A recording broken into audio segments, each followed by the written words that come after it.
இயேசுவின் நாமத்தில் உங்களை வாழ்த்துகிறேன். ஆவியானவர் நமக்கு என்ன பேச வேண்டும் என்று சரளமாய் சொல்லுகிறாரோ அதைத்தான் நான் உங்களோடு பேச போகிறேன். இப்போ இன்று நான் 3 விஷயங்களை பேச போகிறேன். கனி, பலன், கனியின் பலன். சொல்லுங்க எல்லாரும். கனி, பலன், கனியின் பலன். அப்போ இது ஒரு கேள்வியாக கேட்டுக்கொள்வோம். கனியா, பலனா, கனியின் பலனா? இப்ப இதை விளக்கப்படுத்துவதற்கு நான் வசனத்துக்கு போக முன்பதாக இன்று உலகில் கிறிஸ்தவர்களுக்கு நடைபெறும் ஒரு பயங்கர ஒரு விஷயத்தை பேசிவிட்டு நான் அடுத்தபடிக்கு போகிறேன். என்ன தெரியுமா?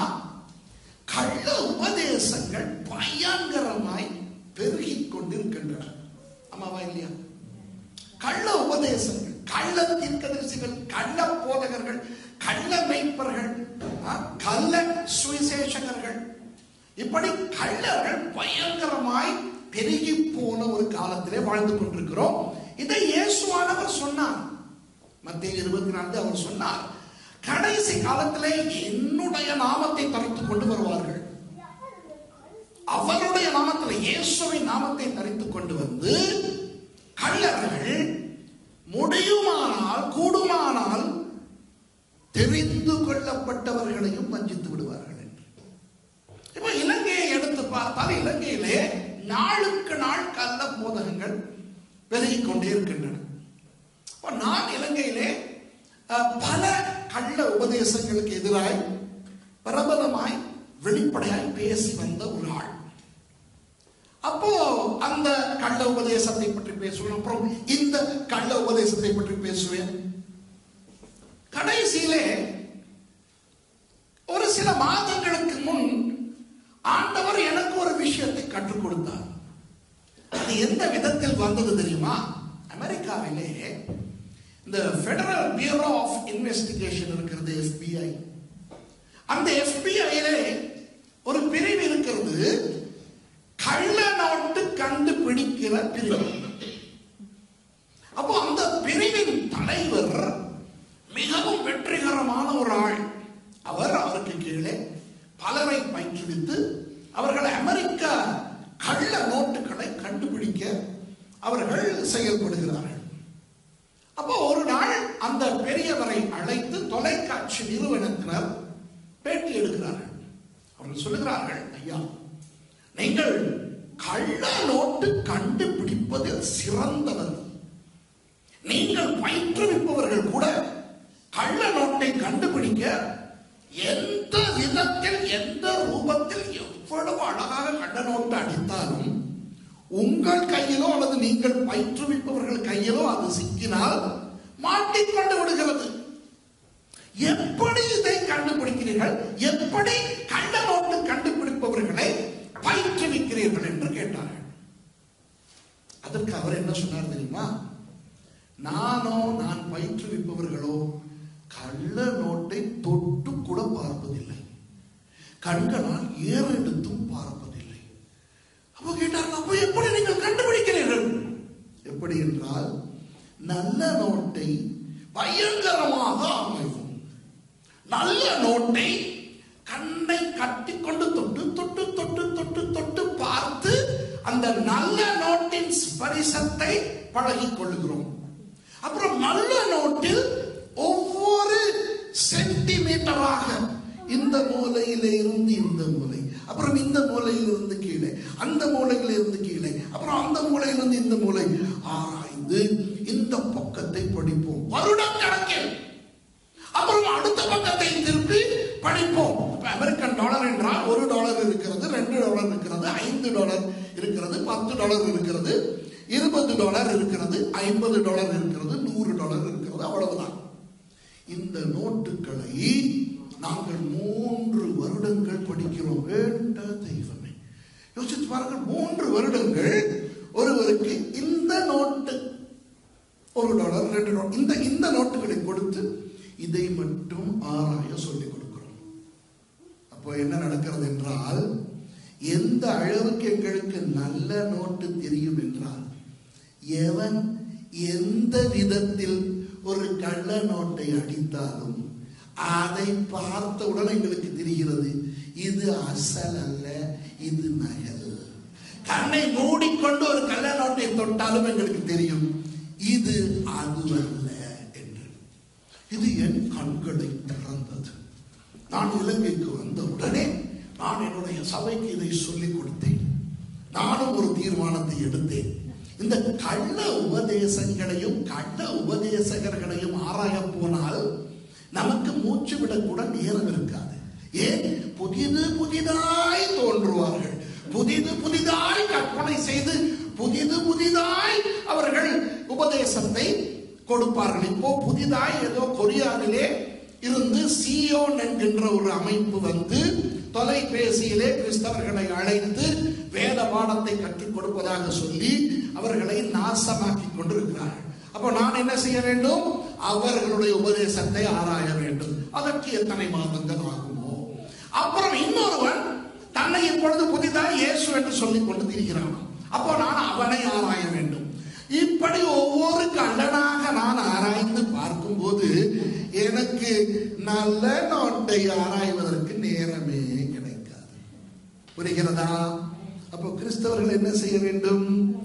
எந்த அளவுக்கு நாம் வேதத்தை கற்றுக்கொள்ள வேண்டும் என்றால், எந்த அளவுக்கு நமக்கு வேதம் தெரிய வேண்டும் என்றால், எவனாவது புதிதாய் ஒரு கள்ள உபதேசத்தை கொண்டு வந்தாலும் நமக்கு தெரிய வேண்டும் இது அசல் அல்லதே, எங்கேயோ இடிக்கிறது.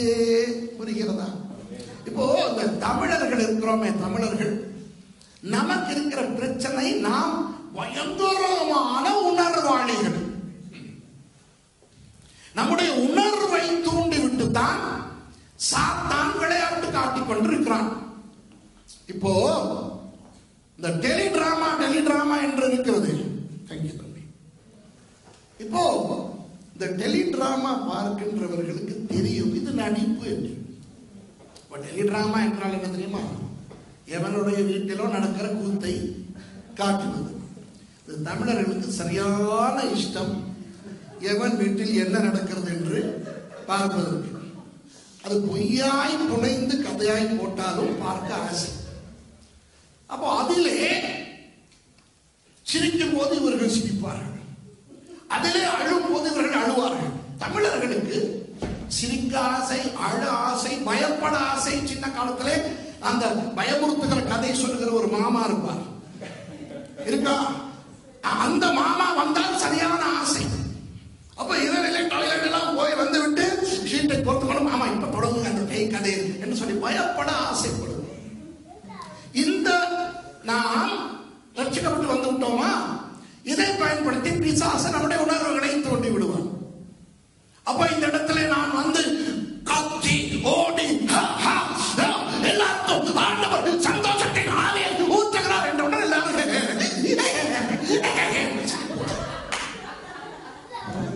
அது உணர்வு. அதே நான் வந்து கர்த்தரும் கண்ணீரை காணுகிறார் மகளே என்று பொழுது எல்லா பெண்களும் எனக்கு மகனே, எல்லா ஆண்களும் எனக்கு. அப்போ அந்த கள்ள உபதேசகர்கள் வந்து உணர்வு பூர்வமாக சொன்னால் நம்பிடுவார்கள். என்ன? அன்பானவர்களே, அதிகாலை 3 மணிக்கு நான் தியானத்திலே இருக்கும் போது அந்த சொல்லுகிற விதத்தில் அத்தனை பேரும் நம்புவார்கள். இவன் அதிகாலை 3 மணிக்கு தியானித்தான் என்று. என் அறையிலே ஒரு பிரகாசமான வெளிச்சத்தை கண்டேன். ஒரு கை, அந்த கையிலே இந்த இடத்திலே ஒரு ஓட்டை, அப்படியே என்னை தொட்டது. அதிலேயே தெரிவது கள்ள உபதேசம் என்று. என்றால் இயேசுவின் கையிலே இந்த இடத்திலே ஆணிப்படவில்லை, இங்கேதான் பட்டது. விளங்குதா? உண்மையாய் ஒரு கை வந்திருந்தால் அது வேறு யாருடைய ஏதோ ஒரு கை. அப்படியே என்னை பரலோகத்துக்கு அழைத்துக் கொண்டு போனது. விளங்குதா உங்களுக்கு? அப்போ எல்லாரும் நம்புவார்கள். அந்த சொல்லுகிற விதத்திலேயே அந்த ஆடுகிற மாட்டை ஆடி கறக்க, ஆடுகிற மாட்டை பாடி கறக்க வேண்டும் என்பார்களே, அதுபோல தமிழனின் சிங்களவனின் இந்த 2 தரம் சிங்களவர்களும் இருக்கிறார்கள். அவங்களும் அவ்வளவுதான். இந்த இலங்கையர்கள் இந்தியர்கள் நம்மை உணர்வு பூர்வமாக ஏமாற்ற முடியும்.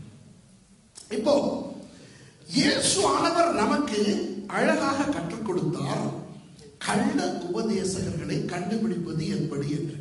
இப்போ இயேசுவானவர் மலை பிரசங்கம் ஒன்று செய்தார். மத்தேயு 5ஆம் 6ஆம் 7ஆம் அதிகாரங்களிலே நிறைய விஷயங்களை அவர் சொல்லிக் கொடுத்தார். அதிலே அவர் கடைசியாய் சொல்லிக் கொடுத்தது எதை பற்றி தெரியுமா? கள்ள உபதேசகர்களுக்கு கவனமாய் இருப்பதை பற்றி. ஆகவே நீங்கள் திருப்பிக் கொள்ளுங்கள். மத்தேயு 7ஆம் அதிகாரம், மத்தேயு 7ஆம் அதிகாரம் 29ஆம் வசனத்தோடு மலை பிரசங்கம் முடிகிறது. அப்போ இவர் இயேசுவானவர் எப்படி கடைசி விஷயங்களை சொல்லுகிறார் என்று 15ஆம் வசனத்தில் இருந்து பார்க்க போகிறோம். தலைப்பு என்ன? கனியா பலனா? கனியின் பலன். சரி, மத்தேயு 7:15 இப்படி தொடங்குகிறது. கள்ள தீர்க்கதரிசிகளுக்கு எச்சரிக்கையாக இருங்கள். அவர்கள் ஆட்டுத்தோலை பொறுத்துக் கொண்டு உங்களிடத்தில் வருவார்கள், உள்ளத்திலோ அவர்கள் பட்சிக்கிற ஓநாய்கள். அவர்களுடைய கனிகளினாலே அவர்களை அறிவீர்கள். புரியுதா? எதனாலே அவர்களை அறிவீர்கள்? கனி. அப்போ கனியை பற்றி நாம் படிக்க வேண்டும். அப்போ என்ன சொல்லுகிறார் இயேசுவானவர்? முட்செடிகளில் திராட்சை பழங்களையும் முட்பூண்டுகளில் அத்திப்பழங்களையும் பறிக்கிறார்களா? இல்லை, அப்படிதானே? அப்படியே நல்ல மரமெல்லாம் நல்ல கனிகளை கொடுக்கும், கெட்ட மரமோ கெட்ட கனிகளை கொடுக்கும். நல்ல மரம் கெட்ட கனிகளை கொடுக்க மாட்டாது, அதுபோல கெட்ட மரமும் நல்ல கனிகளை கொடுக்க மாட்டாது. நல்ல கனி கொடாத மரமெல்லாம் வெட்டுண்டு அக்கினியிலே போடப்படும். கவனிங்க, நல்ல கனி கொடாத மரமெல்லாம் வெட்டுண்டு அக்கினியிலே போடப்படும். ஆதலால் அவர்களுடைய கனிகளினாலே அவர்களை அறிவீர்கள். இந்த கொஞ்சத்தை நான் பேசிவிட்டு அடுத்த சில வசனங்களை பிறகு வாசிப்போம். அப்போ நல்ல கனி கொடாத மரம் எல்லாம் வெட்டுண்டு போகும். இப்போ கனி என்று சொன்னால் அந்த கனி தான் மரத்துக்கு பெருமதியையும் நோக்கத்தையும் கொடுக்கிறது. இப்போ நீங்கள் ஒரு மாமரத்தை நடுவது மாம்பழம் பெற்றுக் கொள்வதற்கு, அப்படித்தானே? பலாமரத்தை நடுவது பலா பழத்தை பெற்றுக்கொள்ள. இப்ப இதுதான் கனி. இப்ப அந்த மரங்களின் பெயர்களை பாருங்கள். அத்தி மரம். அத்தி என்பது எது? அந்த மரத்தின் இலையா? கனி. ஒலிவ மரம், ஒலிவம் என்பது அந்த மரத்தின் கனி. பலா மரம், பலா அதன் கனி. மாமரம் அதன் கனி. வாழை மரம், வாழை பழம், அதுதான் அந்த கனி. அப்போ கனி தான் அந்த மரத்துக்கு பெயரை கொடுக்கிறது, அந்த மரத்துக்கு நோக்கத்தை கொடுக்கிறது, அப்படித்தானே? இப்போ நான் பலனை பற்றி சொல்லிவிடுகிறேன். பலன், பலன் என்றால் என்ன?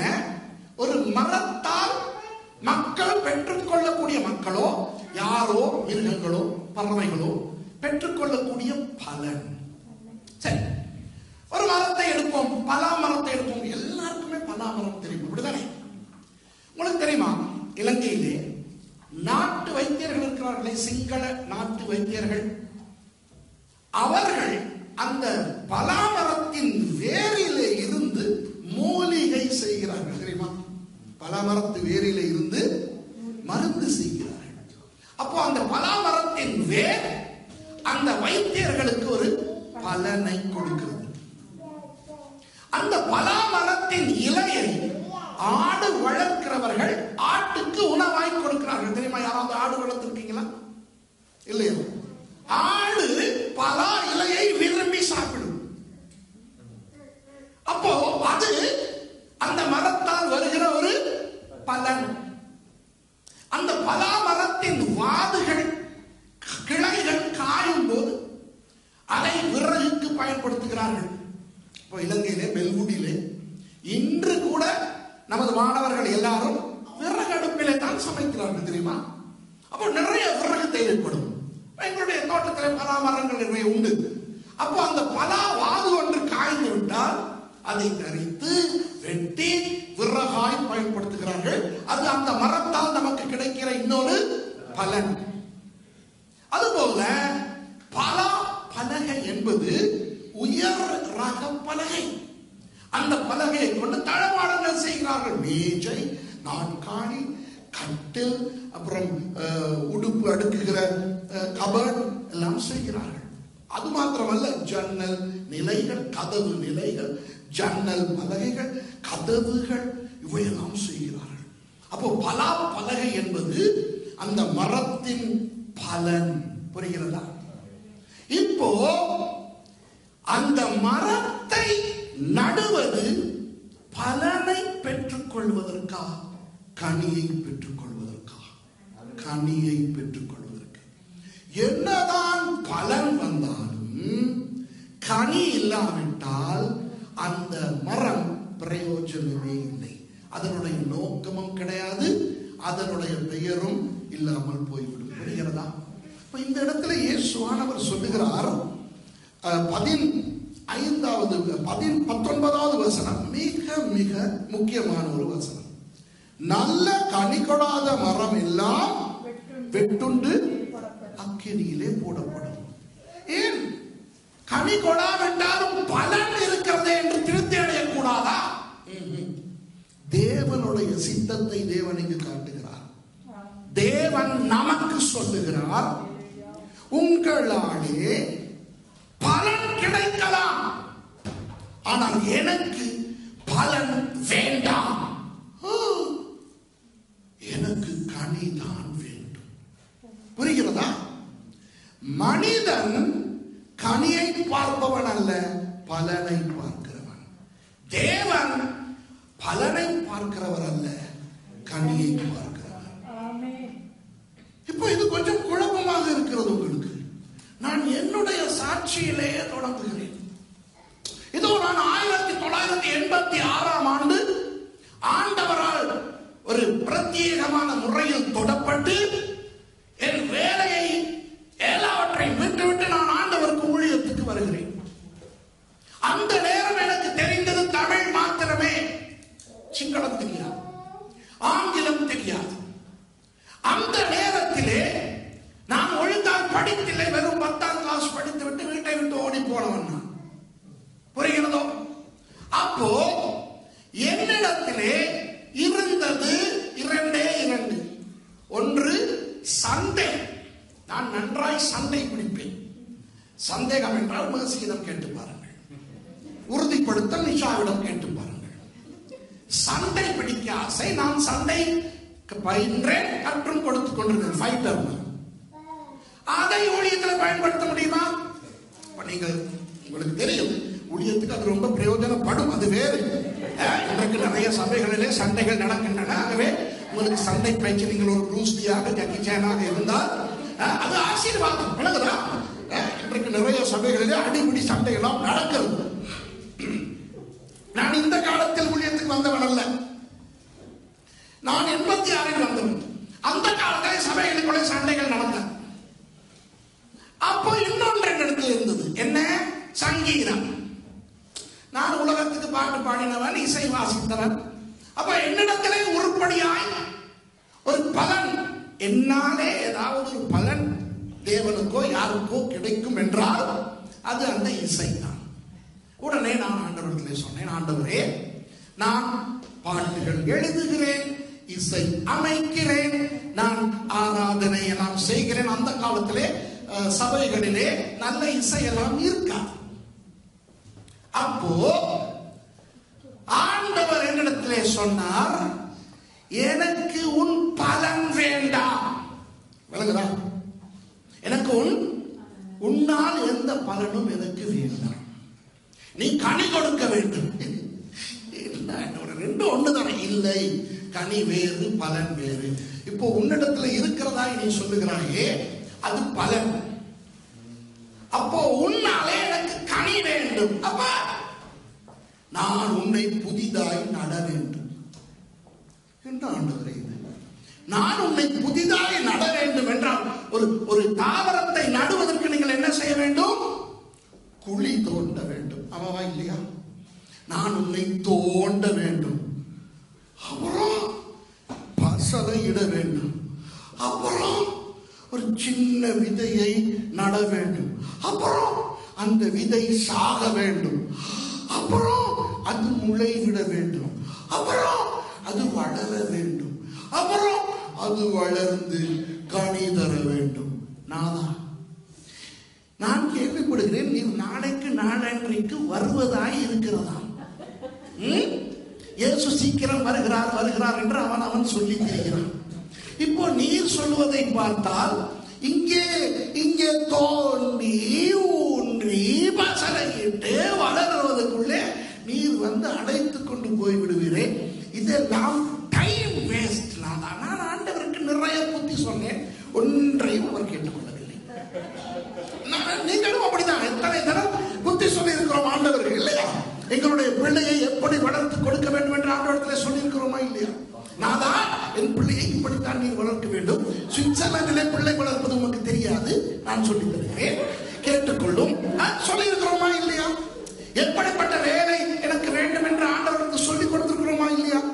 ஊழியம் கூட சபையை எப்படி நடத்துவது? நாதா, நீர் சபை வல்லவராய் இருக்கலாம், நீர் சுவிட்சர்லாந்திலே தமிழ் சபை நடத்துவது இல்லை, ஆகவே உமக்கு நான் சொல்லி தருகிறேன். தமிழ் சபையிலே நாதா இப்படி இப்படி இப்படி எல்லாம் இருக்கிறது. ஒரே மாதிரி உடை அணிந்து கொண்டு பாடல் பாட வேண்டும், இதெல்லாம் வாசிக்கும். நாதா இப்படித்தான் ஐயா நாங்கள் என்ன செய்வோம்? நீர் முன்பு எப்படியெல்லாம் ஆவியிலே இறங்கினீர் என்பதெல்லாம் மறந்துவிடும். தமிழ் சபைக்குள்ளே நீர் இறங்க வேண்டும் என்றால் நாதா இந்த இதை பயங்கரமாக அடிக்க வேண்டும். நாங்கள் இதை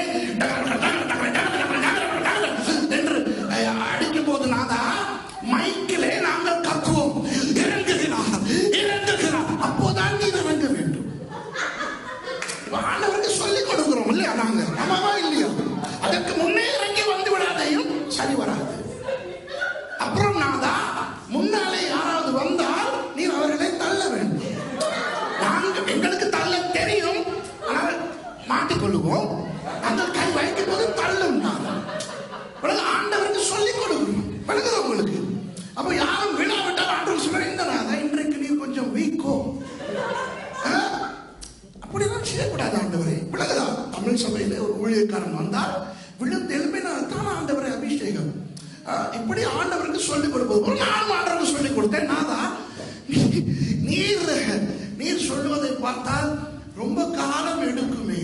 அப்போ ஆண்டவர் சொன்னார், கனி கொடுக்க வேண்டும் என்றால் முதலாவது நிலம் தோண்டப்பட வேண்டும், அப்புறம் விதைக்கப்பட வேண்டும், அந்த விதை சாக வேண்டும், அப்புறம் அது முளைவிட வேண்டும், அப்புறம் அது வளர வேண்டும், வளரும் போது தேவையற்ற களைகளை எல்லாம் பிடுங்கப்பட வேண்டும், அப்புறம் அது அழகாக வெட்டப்பட்டு பதப்படுத்தப்பட்டு உரம் பசலை போன்றவை போடப்பட்டு வளர்ந்து அதற்கென ஒரு காலம் வரும்போது கனி தர வேண்டும். புரிகிறதா? ஏற்ற காலத்தில் கனி கொடுக்க வேண்டும். காலத்துக்கு முந்தி கனி கொடுத்தால் பிஞ்சிலே பழுத்தது, அது சரி வராது. காலம் பிந்தி கனி கொடுப்பது சரி வராது, கனி கொடாவிட்டால் வெட்டி வீசப்படும். இப்படித்தான் ஆண்டவர் சொன்னார். அப்புறம் சொன்னேன், சரி நாதா அது என்ன கனி? வேதத்தை கற்றுக் கொடுப்பது என்ற கனி. என்ன கற்றுக் கொடுப்பதா? கற்றுக் கொடுக்கிறவன் கற்றுக்கொள்ள வேண்டும் அல்லவா? முதலாவது எனக்கு தான் படிப்பே ஓடாது. நான் சொன்னேன், நாதா எனக்கு படிப்பே ஓடாது, எனக்கு கற்றுக்கொள்ளவே தெரியாது, ஆகவே சாரி, அதற்கு வேறு அழைப்பார். இசை என்னும் கனியை நான் கொடுக்கிறேன், பாடல் என்னும் கனியை கொடுக்கிறேன். இல்லை, அதெல்லாம் பலன், எனக்கு வேண்டும் கனி. நான் சொன்னேன், இல்லை நாதா தெரியாமல் பேசுகிறீர், அதுவும் கனிதான். ஆனால் ஆண்டவர் சொன்னார், இல்லை, பலன் வேறு கனி வேறு. கனி என்பது வசனம் சம்பந்தமானது. சரி என்று சொன்னேன். அப்போ இன்றைக்கு என்னுடைய ஊழியம் என்ன ஊழியமாக இருக்கிறது? வசனத்தை கற்றுக் கொடுக்கிற ஊழியமாக இருக்கிறது. பாஸ்டர் சொன்னார், யாரோ அந்த சகோதரன் ஜெபித்தார், உலகத்தில் எல்லா நாடுகளுக்கும் சென்று வார்த்தை கற்றுக் கொடுக்கிறார் என்று. அது என்ன? கனி. ஆனால் அவ்வப்போது நான் கீபோர்டு வாசிப்பேன், கிட்டார் வாசிப்பேன், பாட்டு ஒன்றை பாடுவேன். அது என்ன? பலன். புரிகிறதா? அப்போ கனிக்கும் பலனுக்கும் இடையில் இருக்கிற வித்தியாசம் என்னவென்றால், எந்த நோக்கத்துக்காய் ஆண்டவர் உங்களை அழைத்தாரோ அதுதான் கனி. அது தவிர வேறு விதங்களில் நீங்கள் பிரயோஜனமாய் இருக்கிறீர்களா, அது பலன். புரிகிறதா? இப்போ உங்களில் யாரையாவது ஆண்டவர் சுவிசேஷகனாக சுவிசேஷகியாக அழைக்கிறார் என்று வைத்துக் கொள்வோம். அந்த நற்செய்தியை அறிவிப்பதுதான் கனி. அதே நபர் இன்னும் ஏதாவது சில ஊழியங்களை செய்கிறார் என்று சொல்லுவோமே, அவைதான் பலன்கள். பிரசங்கத்துக்கு அழைக்கப்பட்டவர் பிரசங்கம் செய்யும் போது அது கனி. அதே நபர் ஒரு பாட்டு பாடினால் அது பலன். புரிகிறதா? ஒரு சண்டே ஸ்கூல் சின்ன பிள்ளைகளுக்கு கற்றுக் கொடுப்பதற்கு ஒருவர் அழைக்கப்பட்டால் அவர் அந்த பிள்ளைகளுக்கு கற்றுக் கொடுப்பது கனி. அதே நபர் குசினிக்கு போய் தேநீர் போட்டு கொடுத்தால் அது பலன். புரிகிறதோ? அப்போ உங்கள் ஒவ்வொருவருக்கும் ஆண்டவர் ஒரு கனியோ பல கனிகளோ கொடுப்பதற்கு அழைப்பு கொடுத்திருப்பார். அதை நீங்கள் செய்தால் போதும். அது தவிர மற்ற சில பலன்கள் உங்களால் கொடுக்க முடியும். அது நல்லது. ஆனால் உங்களுடைய கனி தான் முக்கியம். புரிகிறதா? நான் பேசுவது ஆவியின் கனி அல்ல. கலாத்தியர் 5 வருகிற ஆவியின் கனி அல்ல. இது ஊழியத்தின் கனி.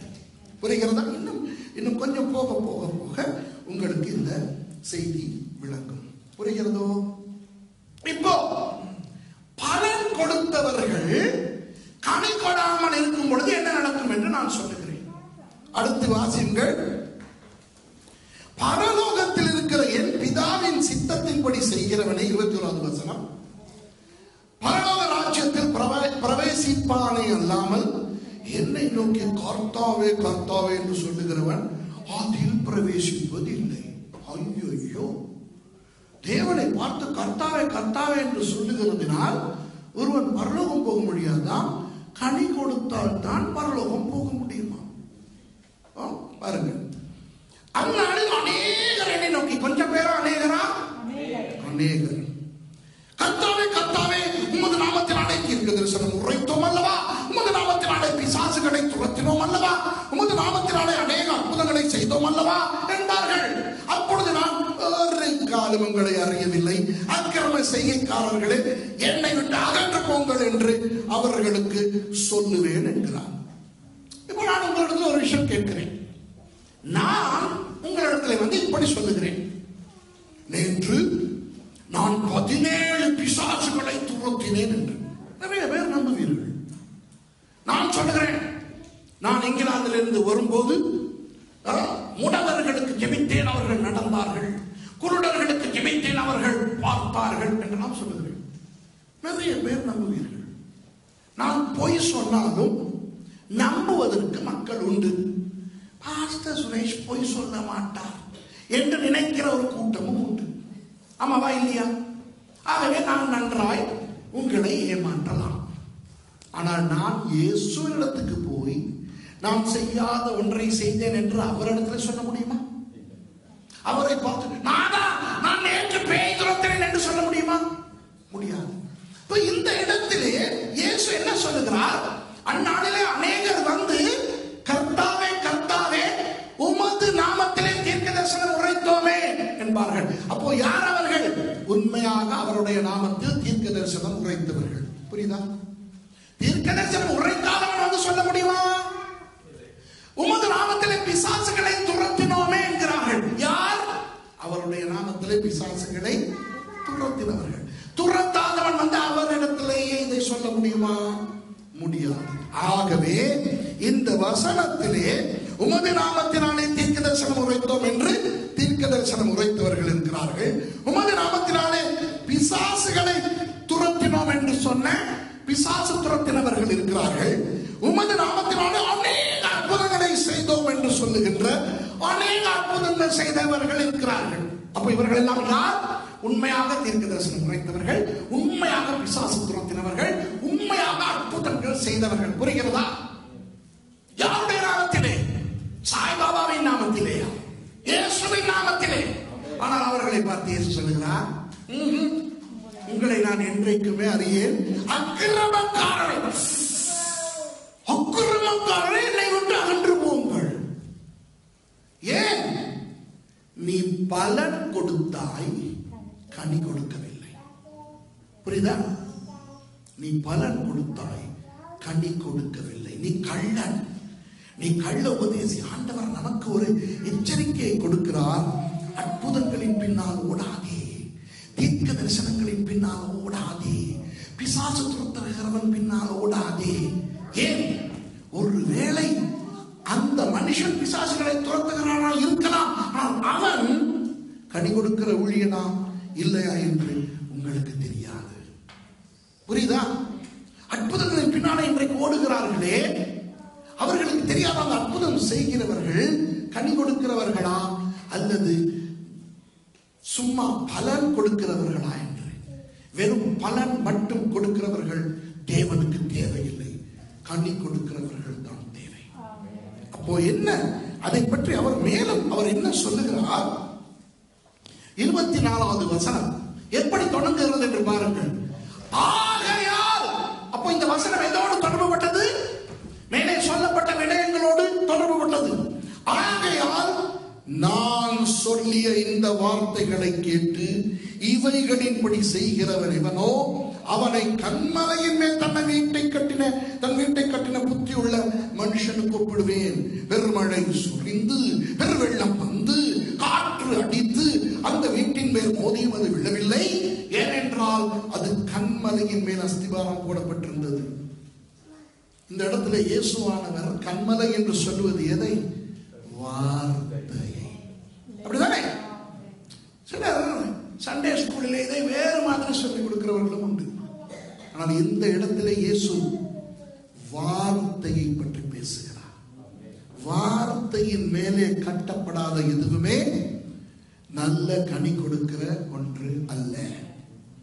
நான் சொல்லிய இந்த வார்த்தைகளை கேட்டு இவைகளின்படி செய்யாதிருக்கிறவன் எவனோ அவன் தன் வீட்டை மணலின் மேல் கட்டின புத்தி இல்லாத மனுஷனுக்கு ஒப்பிடப்படுவான். ஏன்? பெருமழை சொரிந்து பெருவெள்ளம் வந்து காற்று அடித்து அந்த வீட்டின் மேல் மோதின போது அது விழுந்து முழுவதும் அழிந்தது என்றார். இதுதான் அவர் மலை பிரசங்கத்தில் பேசின கடைசி சில வார்த்தைகள். அவருடைய கடைசி வார்த்தையா என்ன இருந்தது என்றால், கனி கொடுக்க வேண்டும், பலன் கொடுத்து சரி வராது. எனக்கு பலன் தேவையில்லை, பலன் உங்களுக்கு தேவை, எனக்கு தேவை கனி. அப்போ கனி கொடுப்பது எப்படி? வார்த்தையின் மேலே கட்டப்பட வேண்டும். சரி, இப்போ நான் உங்களுக்கு விஷயங்களை சொல்ல போகிறேன். இப்போ ஆவியானவர் உங்களோடு பேச போகிறார். இப்போ ஆவியானவர் பேசும்போது, ஐயோ இந்த செய்தியை அவர் கேட்டிருக்க வேண்டுமே, அவர் இன்றைக்கு வரவில்லையே, இதெல்லாம் வேண்டாம். யார் கேட்க வேண்டும், யார் வரவில்லை, இதெல்லாம் வேண்டாம். உங்கள் காதுகளை திறந்து கொள்ளுங்கள், ஆவியானவர் உங்களோடு பேசட்டும். இப்போ நான் சொல்லுகின்ற அந்த பலவீனங்கள் உங்களுக்கு இல்லாவிட்டால் ஆண்டவருக்கு நன்றி செலுத்துங்கள். இனி அந்த பலவீனம் வராதபடி உங்களை காத்துக் கொள்ளுங்கள். அந்த பலவீனம் உங்களுக்கு இருந்தால் இன்று ஆண்டவருடைய சமூகத்திலே மனம் திரும்பி உங்களை சரி செய்து கொள்ளுங்கள். அவ்வளவுதான். மற்றவர்களுக்கு இந்த பலவீனம் இருக்கிறதா, என் பக்கத்தில் இருக்கிறவருக்கு, என் மனைவிக்கு இருக்கிறதா, புருஷனுக்கு இருக்கிறதா, இவரை இடிக்க வேண்டாம், இவரை சொல்ல வேண்டாம், கேட்டுக்கிறேன். உங்களுக்கு தான் இல்லை, தனித்தனியாக நாம் கேட்கிறோம். சரி, கிறிஸ்தவர்கள் ஏன் நிம்மதியாய் இல்லை தெரியுமா? கிறிஸ்தவர்களை பார்த்து வேதம் சொல்லுகிறது, கர்த்தருக்குள் எப்பொழுதும் சந்தோஷமாக இருக்கும். யாருக்கு சொல்லப்பட்டிருக்கிறது? பிலிப்பு பட்டணத்தில் வாழ்ந்தவர்களுக்கு. மறுபடியும் சொல்லுகிறேன், சந்தோஷமாயிருங்கள். பிலிப்பு பட்டணத்தில் வசதி இல்லை, நிம்மதி இல்லை, நிறைய பிரச்சனைகளிலே வாழ்ந்து வந்தார்கள். அவர்களுக்கு ஆவியானவர் பவுலடியார் மூலம் சந்தோஷமாய் இருங்கள் என்று சொன்னார். நம்மை பார்த்து ஆண்டவர் சொல்லுகிறார், கர்த்தருக்குள் சந்தோஷமாய் இரு. இன்றைக்கு அநேக கிறிஸ்தவர்கள் கர்த்தருக்குள் சந்தோஷமாய் இல்லை. அநேக ஊழியர்களிலே பிரச்சனை. நான் ஒரு நாட்டிலே ஒரு கேள்வி பதில் நிகழ்ச்சியை வைத்திருந்தார்கள், Q&A. அப்போ நான் சொன்னேன், உங்களுடைய கேள்விகளை எல்லாம் கேளுங்கள், அப்புறம் நான் உங்களுக்கு பதில் சொல்கிறேன் என்று. என்ன தெய்வமே, மெஷின் கன் எடுத்து சுட்டது போல ஒவ்வொருவராக கேள்விகள் கேட்கிறார்கள். அந்த கேள்விகளில் எல்லாம் என்ன இருக்கிறது தெரியுமா? சர்ச்சிலே நடக்கிற வெட்டுக்குத்து, சர்ச்சிலே நடக்கிற அராஜகம், சர்ச்சிலே நடக்கிற அந்த பிரச்சனை, இதையெல்லாம் பார்க்கும் பொழுது எனக்கு தெரிந்தது, இந்த சபையிலே யாருமே நிம்மதியா இல்லை, நிறைய பிரச்சனை என்று. எல்லாம் முடிந்த பிறகு நான் அவர்களிடத்தில் கேட்டேன், இதற்கான தீர்வை நான் ஒரு சொல்லில் தரவா என்று கேட்டேன். ஒரு சொல்லில், ஒரு வசனத்தில் அல்ல, ஒரு வாக்கியத்தில் அல்ல, ஜஸ்ட் ஒரு இன் ஒன் வேர்ட், ஒரு வேர்ட்ல நான் பதில தரவான்னு கேட்டேன். அவர்களுடைய கண்ணெல்லாம் மேலே போனது. எவ்வளவு பிரச்சனைகளை சொன்னோம், இந்த பிரச்சனைகளுக்கு எல்லாம் ஒரு சொல்லில் பதில் இருக்கிறதா? யா, நான் சொன்னேன், டை. டை என்றால் என்ன? சாவு. அவர்களுக்கு ஆவி ஆத்மா எல்லாம் இடம் மாறிவிட்டது. என்ன சொல்றீங்க பாஸ்டர்? நான் சொன்னேன், கலாத்தியர் 2:20 என்ன சொல்லுகிறது? கிறிஸ்துவுடனே கூட சிலுவையில் அறையப்பட்டேன், ஆயினும் பிழைத்திருக்கிறேன். இப்பொழுது நான் பிழைத்திருக்கிறதோ கிறிஸ்து எனக்குள் பிழைத்திருக்கிறார். அப்போ கிறிஸ்தவன் என்ன செய்திருக்க வேண்டும்? கிறிஸ்துவுடனே கூட சிலுவையில் அறையப்பட்டு செத்திருக்க வேண்டும். அப்போ நீங்கள் சொல்லுகிறதை பார்த்தால் ஒருவருக்கு பயங்கர மனவேதனை, இன்னொருவருக்கு பயங்கர வெட்டுக்கொத்து நடக்கிறது என்ற கவலை, இன்னொருவருக்கு அந்த பிரச்சனை, இன்னொருவருக்கு இந்த பிரச்சனை. இதற்கெல்லாம் காரணம் நீங்கள் உயிரோடு இருப்பது. சரிதானே? நீங்கள் கிறிஸ்துவோட சிலுவையில் அறையப்பட்டு நீங்கள் செத்து போனால், உங்களை பார்த்து யாராவது முறைத்தால், யாரை பார்த்து முறைக்கிறார்கள்? உங்களுக்கு இருக்கிற கிறிஸ்துவை பார்த்து. நீங்கள் praise the Lord என்று சொல்லும் பொழுது என்று திருப்பி கொண்டு போகிறவர்கள் யாரை பார்த்து திருப்பி கொண்டு போகிறார்கள்? கிறிஸ்துவை பார்த்து. சரியா? நீ ஒரு என்று சொல்லுகிறவர்கள் யாரை பார்த்து சொல்லுகிறார்கள்? கிறிஸ்துவை பார்த்து. உங்களுக்கு வலிக்கிறது என்றால் உங்களுக்கு படுகிறது, உங்களுக்கு படுகிறது என்றால் உங்களுக்கு உணர்கிறது, உங்களுக்கு உணர்கிறது என்றால் நீங்கள் உயிரோடு இருக்கிறீர்கள். உயிரோடு இருக்கும் வரை இந்த பிரச்சனைக்கு பதிலே கிடையாது. செத்து போ, நிம்மதியாய் வாழலாம். புரியுதா? இப்போ சொல்லுகிறேன், ஏன் கிறிஸ்தவர்கள் நிம்மதியாக இல்லை என்று. கிறிஸ்தவர்கள் கனி கொடுக்கிறார்கள், பலனும் கொடுக்கிறார்கள். அதிலே பலன் கொடுத்தால் பரவாயில்லை, அப்படிதானே? ஒரு பலாமரத்திலே பலகை எடுத்தாலும் பரவாயில்லை, விறகு எடுத்தாலும் பரவாயில்லை, மூலிகை எடுத்தாலும் பரவாயில்லை, ஆட்டுக்கு குலை எடுத்தாலும் பரவாயில்லை, ஆனால் கனி வேண்டும். ஆகவே கிறிஸ்தவர்கள் நீங்கள் கனி கொடுத்துக் கொண்டிருக்கிறீர்களா இருக்கும், பலனும் கொடுத்துக் கொண்டிருக்கிறீர்களா இருக்கும். இந்த ரெண்டையும் விட ஒரு பயங்கர சாமான் இருக்கிறது. அது என்ன தெரியுமா? கனியின் பலன். என்ன சாமான் சொல்லுங்க? கனியின் பலன். கனி வேறு, பலன் வேறு. கனியின் பலன் என்ன சொல்ல உங்களுக்கு? இப்போ நான் என்னுடைய கனி என்ன? பிரசங்கிப்பது, தேவனுடைய வார்த்தையை பிரசங்கிப்பது. கனி கொடுக்கிறேன், பலன் செகண்டரி. இந்த இடத்துல அந்த மகள் ஆர்கன் அழகாக வாசித்தார், ஆகவே நான் ஆர்கன் அடிக்க தேவையில்லை. இப்போ நாளைக்கு பிரான்ஸ் போகிறேன். பிரான்ஸ் போனால் உங்களுக்கு எல்லாம் தெரியும், அங்க நான் தான் ஆர்கன் அடிக்கணும். அது என்ன? நான் பிரான்ஸ் போவது ஆர்கன் அடிக்கல, நான் போவது என்னத்துக்கு? வசனத்தை கற்றுக்கொள்ள. நான் கனி கொடுத்து போகிறேன், ஆனால் பலனும் கொடுப்பேன். இப்ப இன்றைக்கு அந்த மகன் இல்லாவிட்டால், யாரும் ஆர்கன் அடிக்க இல்லாவிட்டால் நான் பலன் கொடுத்திருப்பேன். பிரச்சனை இல்லை. விளங்குதா? எனக்கு இன்னொன்று வேண்டும். என்ன தெரியுமா? கனியின் பலன். பிரசங்கித்து விட்டேன் அல்லவா, கனி கொடுத்து விட்டேன் அல்லவா. இப்போ நான் பார்க்கிறேன் யார் யார் நான் கொடுத்த கனியினால் பலனடைந்தார்கள். விளங்குதா? அப்போ அங்கே ஒருவர் எனக்கு சொன்னார், பாஸ்டர், உங்களிடம் இதை விட ஆழமாய் ஒன்றை எதிர்பார்த்து கொண்டு வந்தேன். எபிரேய மொழி, கிரேக்க மொழி, சரித்திரம் என்று ஏதாவது பேசுவீர்கள் என்று வந்தேன். என்ன பாஸ்டர், கனி பலன், கனியின் பலன் என்று பொசுக்கென போய்விட்டது என்று சொல்லுகிறார் என்று வைத்துக் கொள்வோமே. என் மனம் உடையும். இந்த பக்கம் ஒருவர் சொல்வார், ஐயோ பாஸ்டர், நீங்கள் பேசினது எனக்கு தான் பேசினீர்கள். உடனே என் மனம்.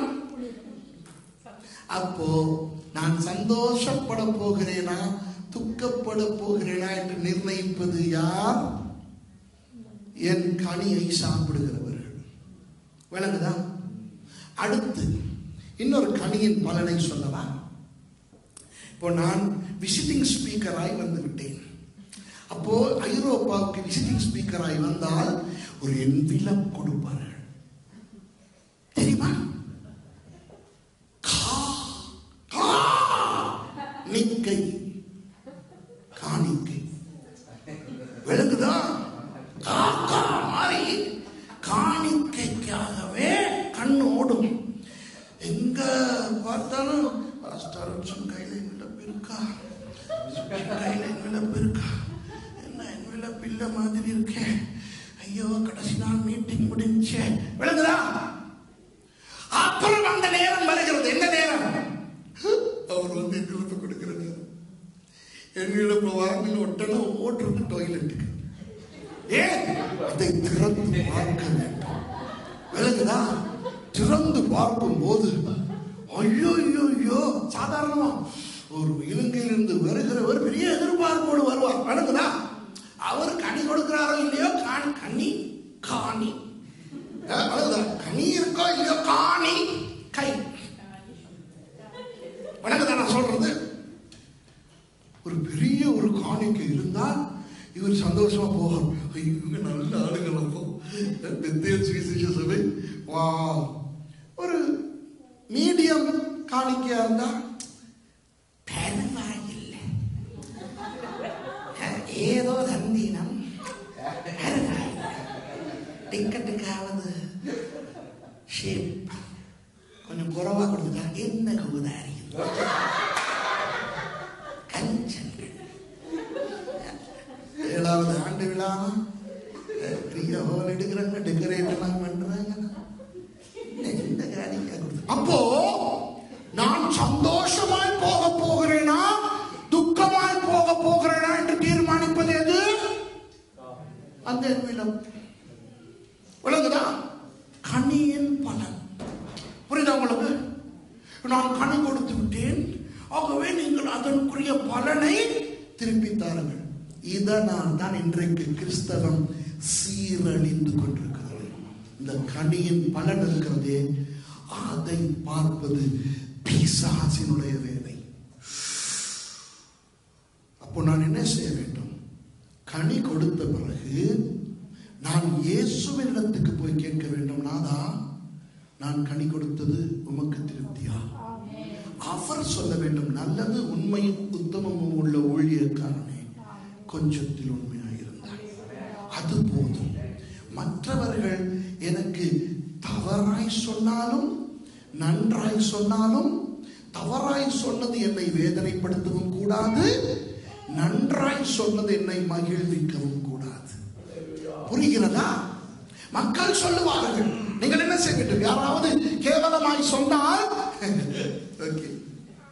நன்றாய் சொன்னால் தேங்க்யூ. ரெண்டுமே உங்களுக்கு எதுவும் செய்யக்கூடாது.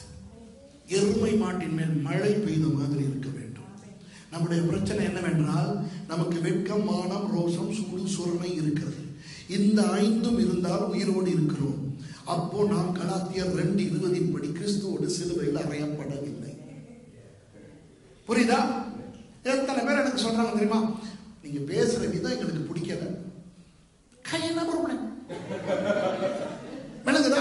ஐயோ மாஸ்டர் உங்க பிரசங்கத்தை தவிர யாரையும் நான் கேட்கறது இல்லை. கையில ப்ராப்ளம் விளங்குதா? அதுக்கும் எனக்கு கையில ப்ராப்ளம், இதுக்கும் எனக்கு கையில ப்ராப்ளம். அதனால் நான் கவலைப்பட போவதும் இல்லை, இதனால் நான் சந்தோஷப்படவும் போவதில்லை. விளங்குதா? ஒரு எண்ணில என் சந்தோஷத்தை நிர்ணயிக்கிறது என்றால் நான் ஏன் தொழிலை விட்டு ஊழியத்துக்கு வந்தேன் சொல்லுங்க. நான் ஊழியத்துக்கு வர முன்பு சம்பாதித்தவர் அல்லவா? அப்போ நான் சம்பாத்தியம் வேண்டாம் என்று ஊழியத்துக்கு வந்துவிட்டு காணிக்கை காணிக்கை காணிக்கை என்றால் என்ன அர்த்தம் சொல்லுங்க பார்க்கலாம். இப்போ ஒரு பேங்க் ஒன்று இருக்கிறது என்று வைத்துக்கொள்ளும். ஏதாவது ஒரு பேங்க் கூட சுவிஸ் பேங்க் ஒன்று சொல்லுங்க பேர். UPS bank. யூபிஎஸ் பேங்க் ஜூரிக்ல இருக்கிறது, பெர்ன்ல இருக்கிறது, பாசல்ல இருக்கிறது, நிறைய இடங்கள்ல இருக்கிறது. திடீரென அந்த பேங்க்ல ஒரு நல்ல அனுபவம் உள்ள ஒரு மேனேஜரை ஒருவரை அவர்கள் சொல்லுகிறார்கள், கூர்க்கு போய் அங்கே இருக்கிற யூபிஎஸ் பேங்க்ல இருக்கிறவர்களுக்கு ஒரு 5 நாள் இருந்து ட்ரைனிங் கொடுத்து விட்டு வாருங்கள் என்று. அப்போ ஜூரிக்கில் இருந்து கூருக்கு அவர் போய் ஒரு 5 நாள் அவர்களுக்கு ட்ரைனிங் கொடுத்து விட்டு வருகிறார். இப்போ இவர் கூர் என்ற வேறு இடத்துக்கு போனாலும் இவர் போய் வேலை செய்தது இவருடைய பேங்கிலே தானே. இவருக்கு சம்பளம் கொடுப்பது அந்த பேங்க் தானே. கூரிலே போயிட்டு அவர்களுக்கு 5 நாள் பயிற்சி கொடுத்தார் என்பதற்காக அந்த கூரிலே இவரிடம் பயிற்சி பெற்றவர்கள் இவருக்கு டிராவலிங் கொடுத்து இவருக்கு சம்பளம் கொடுக்க வேண்டுமா? இவருக்கு மேலிடத்திலே இருந்துதான் பணிப்புரை வழங்கப்பட்டது, மேலிடம் தான் இவருக்கு கொடுக்க வேண்டும். அப்போ இப்போ சுரேஷ் ராமச்சந்திரன் இந்த பெத்தேல் சுவிசேஷ சபைக்கு வந்தது யார் அனுப்பி? மேலிடம் அனுப்பி. அப்ப எனக்கு டிக்கெட் யார் கொடுக்க வேண்டும்? மேலிடமா கீழிடமா? அப்ப நான் கீழிடத்திலே டிக்கெட் எதிர்பார்த்தால் நான் கீழ்த்தரமான ஒரு எதிர்பார்ப்பை வைத்திருக்கிறேனா இல்லையா? யோசிக்க யோசிக்க யோசிக்க. புரியுதா நான் சொல்றது? அப்போ எனக்கு உணவு கொடுத்து போக்குவரத்து கொடுத்து அவ்வளவு கொடுத்து என்னை சுவிட்சர்லாந்துக்கோ பிரான்ஸுக்கோ எல்லா இடத்துக்கும் அனுப்ப வேண்டியவர் யார்? என்ன ஜமா? அவர் அனுப்பி வந்தேன். அவர் அனுப்பி வந்து அவருடைய சபையிலே நான் பேசுகிறேன். அவருடைய சபை என்பது யார் என் எஜமானனோ அவர் தான் இந்த சபையின் எஜமானன். ஆகவே நான் வெளியிடத்துக்கு போகவில்லை, நான் என் எஜமானனின் சபைகளுக்கு தான் போகிறேன். அப்போ எனக்கு கொடுக்க வேண்டியவர் யார்? எஜமான். ஆனா என்ன நடக்கிறது? மேலிடத்திலே இருந்து எதிர்பார்ப்பதை விட்டுவிட்டு அவன் கீழிடத்திலே இருந்து எதிர்பார்க்கிறபடினால் மனம் உடைகிறது. புரியுதா? நல்ல காணிக்கை வந்தால் சந்தோஷம் வருகிறது, கெட்ட காணிக்கை வந்தால் மனம் உடைகிறது. அப்போ ஒரு மனுஷன் ஆண்டவருடைய கனியை கொடுத்து விட்டு அந்த கனியால் வருகிற பலனை எதிர்பார்க்கிறபடினால் வேதனை அடைகிறான்.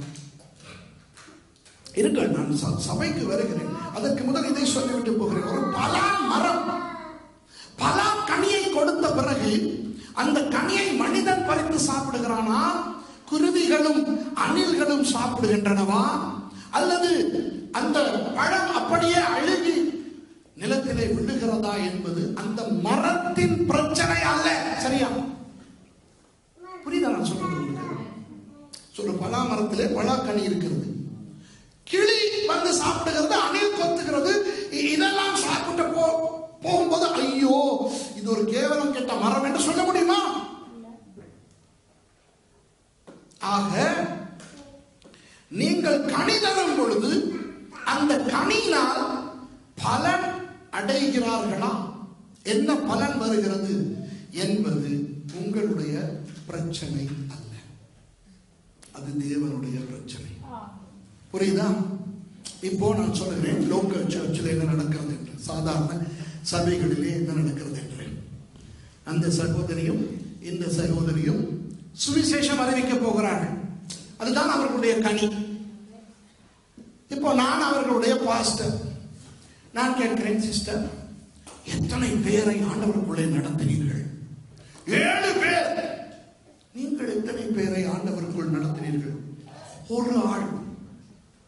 அப்போ நான் என்ன சொல்லுகிறேன் தெரியுமா? ஓ சிஸ்டர், வண்டர்ஃபுல், சூப்பர், நல்ல ஊழியம் செய்தீர்கள். சிஸ்டர், நீங்க இன்னும் கொஞ்சம் கஷ்டப்பட்டு ஊழியம் செய்யணும். அப்போ நான் எதை வைத்து இவர்களுடைய ஊழியத்தை எடை போட்டேன்? கனியின் பலன். சொல்லுங்க, என்னத்தை பத்தி? கனியின் பலன்.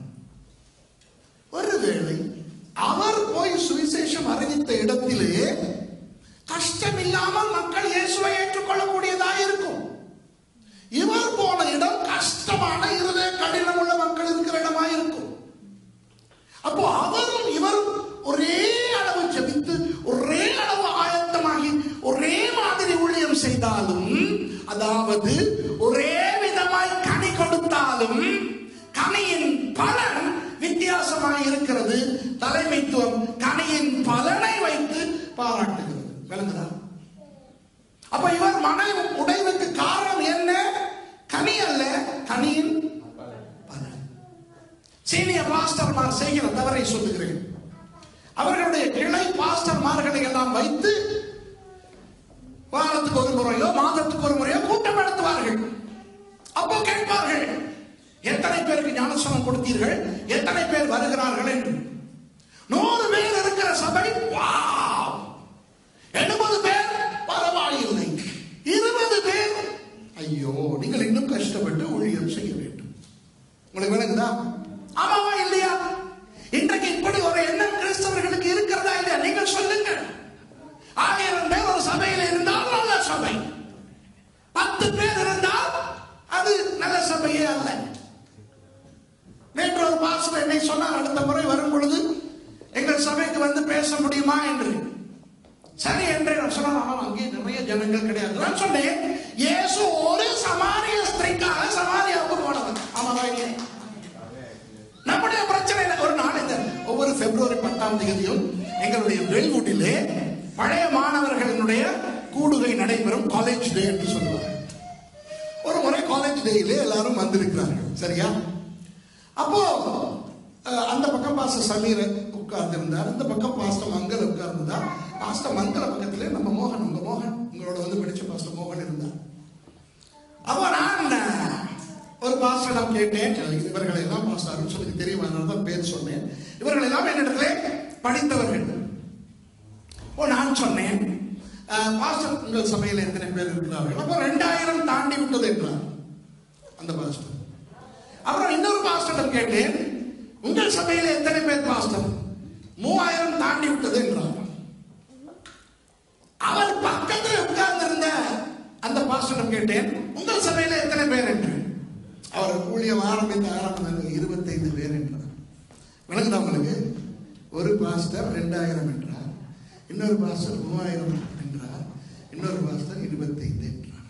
அப்போ நான் சொன்னேன், அந்த 2000 இருக்கிற பாஸ்டர் 25 இருக்கிற பாஸ்டருக்கு பூச்சாண்டி காட்டலாம். காட்டலாமா இல்லையா? அவர் வந்து இவருக்கு சொல்லலாம், பாஸ்டர், நீங்க இன்னும் கொஞ்சம் கஷ்டப்பட்டு ஊழியம் செய்யணும். என்னை பார்த்தீர்களா? 2000 எங்கே, 25 எங்கே? இப்ப நீங்களே சொல்லுங்க. 2000 பேர் இருக்கிற சபைக்கு போக உங்களுக்கு ஆசை இருக்குமா? வெறும் 25 பேர் போகிற சபைக்கு போகிற ஆசை இருக்குமா? என்ன வேண்ட முழிக்கிறாங்க பாத்தீங்களா? அப்படி சொன்னா என்ன சொல்லுவானோ, இப்படி சொன்னா என்ன சொல்லுவானோ. சும்மா சொல்லுகிறேன், யாருக்குமே 2000 தான் பிடிக்கும், அப்படிதானே? அப்போ நான் சொன்னேன், இந்த 2000 பேர் இருக்கிற பாஸ்டர் 25 பேர் இருக்கிற பாஸ்டருக்கு பூச்சாண்டி காட்டலாம். 3000 பேர் இருக்கிற பாஸ்டருக்கு பூச்சாண்டி காட்ட முடியுமா? முடியாது. ஆனால் 3000 பேர் இருக்கிறவர் அந்த 2000 பேர் இருக்கிறவருக்கு பூச்சாண்டி காட்டலாம். உங்களுக்கு இன்னும் 2000 தானா? எங்களது 3000 தாண்டி ஓடிக்கிட்டு இருக்குது. வாவ்! நான் சொன்னேன், இப்படி நாம் ஒருவரை ஒருவர் ஒப்பிட்டு, ஒரு சபையோடு ஒரு சபையை ஒப்பிட்டு, ஓ என் சபையும் சபையை விட நல்லது, அல்லது என் சபையை போல இல்லை என்ற ஒரு உயர்வு மனப்பான்மையோ தாழ்வு மனப்பான்மையோ கொண்டவர்களா இருக்கலாம். ஒரு பேச்சுக்கு சொல்லுவோம், இன்றைக்கு பேதுரு வந்து விட்டார் பேசுவதற்கு. அப்போஸ்தலனாகிய பேதுரு வந்து விட்டார் பேசுவதற்கு. அவர் இவரை பார்த்து கேட்டார், உங்கள் சபையில் எத்தனை பேர்? 3000 பேர். பேதுரு கேட்பார், எவ்வளவு காலம் ஊழியம் செய்வீங்க? 25 வருடங்கள். ஐயா, 25 வருஷம் ஊழியம் செஞ்சு வெறும் 3000? நான் பண்ணின முதல் பிரசங்கத்திலேயே 3000 பேருக்கு நான் ஞானஸ்தானம் கொடுத்தேனே. ஒரே பிரசங்கம், அப்படிதானே? அப்போஸ்தலர் 2ஆம் அதிகாரத்திலே பேதுரு பேசின முதல் பிரசங்கத்திலே ரட்சிக்கப்பட்ட ஞானஸ்தானம் பெற்றவர்களின் எண்ணிக்கை 3000. பேதுருவின் 2வது பிரசங்கத்தை கேட்டு ரட்சிக்கப்பட்டவர்களின் எண்ணிக்கை 5000. 5 3 8000. எத்தனை பிரசங்கம் பண்ணிருக்கார்? வெறும் 2 பிரசங்கம். 3வது பிரசங்கத்திலே திரளான ஜனங்கள் என்று எழுதப்பட்டிருக்கிறது, எண்ணிக்கை கொடுக்கப்படவில்லை. அப்ப அவரிடம் இந்த 3000 பேர் இருக்கிறவர் மாட்டிக்கொண்டால் அவருடைய நிலை என்ன? அதிலிருந்து என்ன தெரிகிறது? எண்ணிக்கை ஒரு கனியின் பலனே அல்லாமல் அது கனி அல்ல. புரியுதா? ஆகவே இந்த சிஸ்டர் போய் சுவிசேஷம் அறிவிக்கும் பொழுது அவர் கனி கொடுத்து விட்டார். இந்த சிஸ்டர் போய் சுவிசேஷம் அறிவிக்கும் பொழுது அவர் கனி கொடுத்து விட்டார். கனியின் பலனை பார்க்க கூடாது. பார்த்தால் ஒன்று பெருமை வரும் அல்லது தாழ்வு மனப்பான்மை வரும். புரியுதா? கனியை பார்ப்பது தேவனுடைய, கனியின் பலன் தேவனுக்கு உரியது. புரியுதா? இப்போ நம்முடைய பிரச்சனை என்ன தெரியுமா? சண்டே ஸ்கூல் படித்துக் கொடுக்கிறோம், கஷ்டப்பட்டு படித்துக் கொடுக்கிறோம், இத்தனை வருடம் படித்துக் கொடுக்கிறோம், யாருமே பாராட்டுகிறார்கள் இல்லை. ஊழியம் செய்கிறவர்களை தாக்குகிற 2 பிசாசுகளை நான் சொல்லுகிறேன். அது லூசிபரும் அல்ல, அந்தி கிறிஸ்துவும் அல்ல, எசபேலும் அல்ல, மரணத்தின் பாதாளத்தின் ஆவியும் அல்ல, மற்ற அந்த நமக்கு தெரிந்த குட்டி குட்டி பிசாசுகள் அதுகளெல்லாம் அல்ல. ஊழியக்காரர்களை, கிறிஸ்தவர்களை வேதனைப்படுத்தும் 2 பிசாசுகள். ஒன்று நன்றி பிசாசு, அடுத்தது பாராட்டு பிசாசு. புரியுதா? நான் 8 வருடங்களாக பிள்ளைகளுக்கு படித்துக் கொடுக்கிறேன், சண்டே ஸ்கூல் செய்கிறேன், ஒருவரும் என்னை கண்டு கொள்ளுகிறார்கள் இல்லை, ஒருவரும் அதை அப்ரிஷியேட் பண்ணுகிறார்கள் இல்லை. அது என்ன பிசாசு? பாராட்டு பிசாசு. அடுத்தது என்ன பிசாசு? நன்றி பிசாசு. நன்றி சொல்லவில்லையா? நன்றி கெட்ட சபை. நான் இந்த ஆட்களை எல்லாம் என் வாகனத்திலே ஏற்றுகிறேன், இறக்குகிறேன், நன்றி கூட சொல்லாமல் இறங்கி போகிறார்கள், இனி நான் அவர்களை ஏற்ற மாட்டேன். அப்ப இவர்கள் காதலை ஏற்றது எதுக்காக? நன்றிக்காக. இப்ப மிஷா வந்து பாடினான். மிஷாவை தாக்க போகிற பிசாசு என்ன பிசாசு? பாராட்டு பிசாசு. புரியுதா? அப்போ ஆராதனை முடிந்த பிறகு யாராவது வந்து அவளை பார்த்து நல்லா பாடினீங்கன்னு சொன்னா அவளுக்கு சந்தோஷம். யாருமே சொல்லலையா? சொரணக்கட்ட சர்ச். அப்ப எதுக்கு நீ பாடுன? நீ கர்த்தருக்கு பாடவில்லை, பாராட்டுக்காக பாடினாய். நீ கர்த்தருக்கு ஊழியம் செய்யவில்லை, நன்றிக்காக ஊழியம் செய்ய. இப்ப நீங்க யோசிங்க, எத்தனை பேர் நன்றி வரவில்லை என்று வேதனைப்பட்டிருக்கிறீர்கள்? எனக்கு கையை தூக்க வேண்டாம், நீங்க எனக்கு சொல்ல வேண்டாம், உள்ளத்திலே கேட்டுக்கொள்ளுங்கள். எத்தனை பேர் பாராட்டு கிடைக்கவில்லை என்று வேதனைப்படுகிறீர்கள்?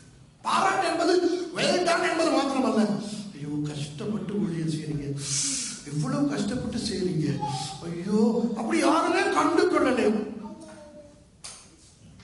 இந்த 2 பிசாசுகளையும் துரத்தி விட்டால் கிறிஸ்தவன் நிம்மதியா இருப்பான். தெரியுமா?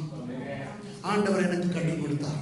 நானும் ஒரு காலத்துல எங்களை தூக்கி கொண்டு டாய்லெட்டுக்கு ஓடினவன் தான். நானும் ஒரு காலத்திலே பாராட்டு எதிர்பார்த்தவன் தான். கர்த்தர் என்னை மாற்றினார். கர்த்தர் சொன்னார், டேய், நீ போகிற அத்தனை சபையும் என்னுடைய சபை. என் சபைக்கு போகும்பொழுது அவர்கள் உனக்கு காணிக்கை கொடுக்க வேண்டும் என்று எதிர்பார்க்காதே. என் சபைக்கு நீ போகும்பொழுது எவனும் உன்னை பாராட்ட வேண்டும் என்று எதிர்பார்க்காதே. நீ என்னிடத்தில் வா, நான் உனக்கு என்ன சொல்லுகிறேன் என்று பார். விளங்குதா?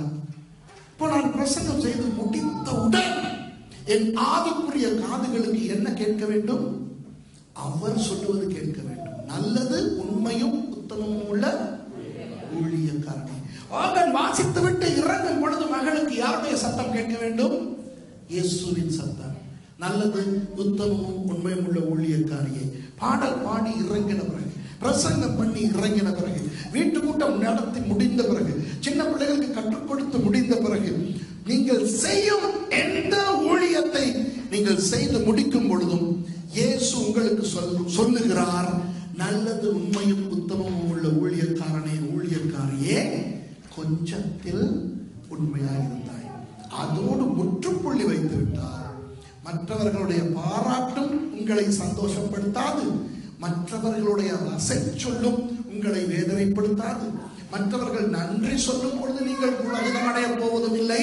நன்றி சொல்லாத போது சோர்வடைய போவதும் இல்லை. நிம்மதியாய் வாழலாம்.